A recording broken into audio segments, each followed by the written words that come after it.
The first thing Daniel noticed was the silence. Not the peaceful kind, the wrong kind. The kind that presses against your ears until you become aware of your own breathing, and then starts to feel offended by it.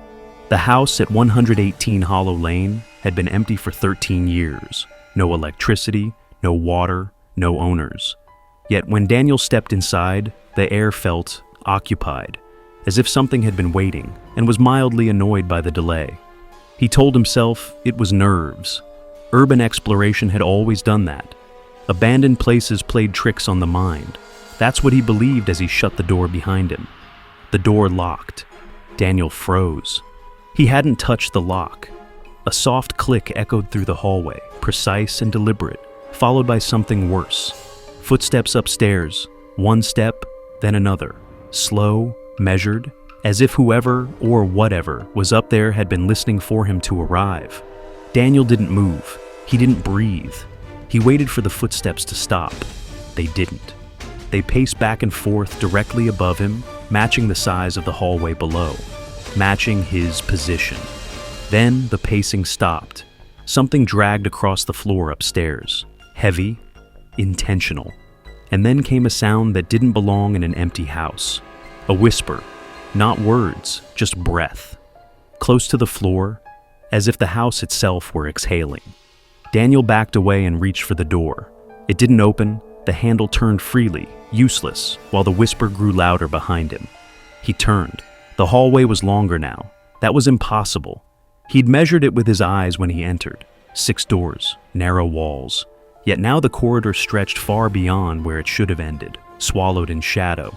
And at the far end, a door slowly opened. Inside was darkness, thicker than shadow, dense, watching.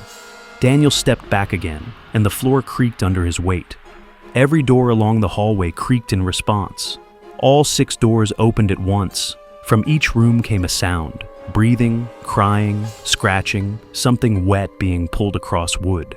Then, from directly behind him, Daniel! His name, spoken clearly, calmly, in his own voice. He spun around. No one was there, but the air behind him was warm, recently occupied. The whisper returned, closer now, forming words between breaths. "You came back." Daniel shook his head.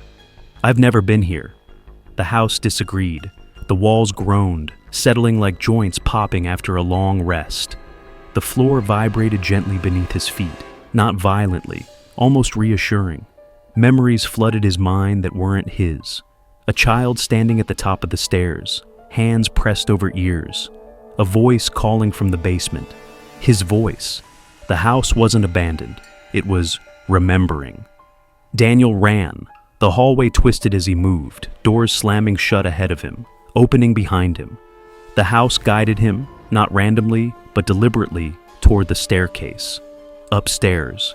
The footsteps returned, now ahead of him, leading the way. At the top of the stairs stood a mirror. Old, cracked. Daniel approached, despite every instinct screaming at him not to. The reflection wasn't delayed. It was early. His reflection smiled before he did. Behind the reflection, someone stood in the hallway. A tall shape. Too tall. Bent slightly to avoid touching the ceiling.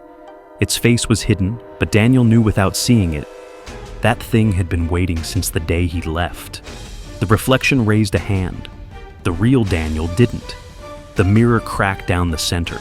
Suddenly, Daniel remembered the fire, the screaming, running out while someone else was still inside. Someone who sounded exactly like him.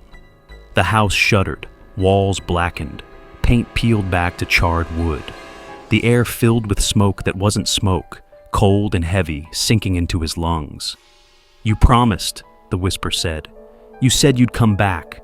The tall shape stepped forward. It didn't walk. It unfolded, each movement wrong, like joints bending the opposite way they should. "You never left me," it said in Daniel's voice. "You just forgot." The floor split open. Below was the basement, still burning, still screaming. Daniel tried to run, but the house held him. Walls pressed inward, the ceiling lowered. The house didn't want him leaving. It wanted him remembering. He looked at the thing one last time. It smiled, the same smile he'd practiced in the mirror as a child. The lights flickered on. Outside, neighbors later swore they saw movement in the windows that night, a silhouette pacing the hallway, practicing walking, learning how to sound human again. By morning, the house was silent. The door at 118 Hollow Lane stood unlocked, waiting.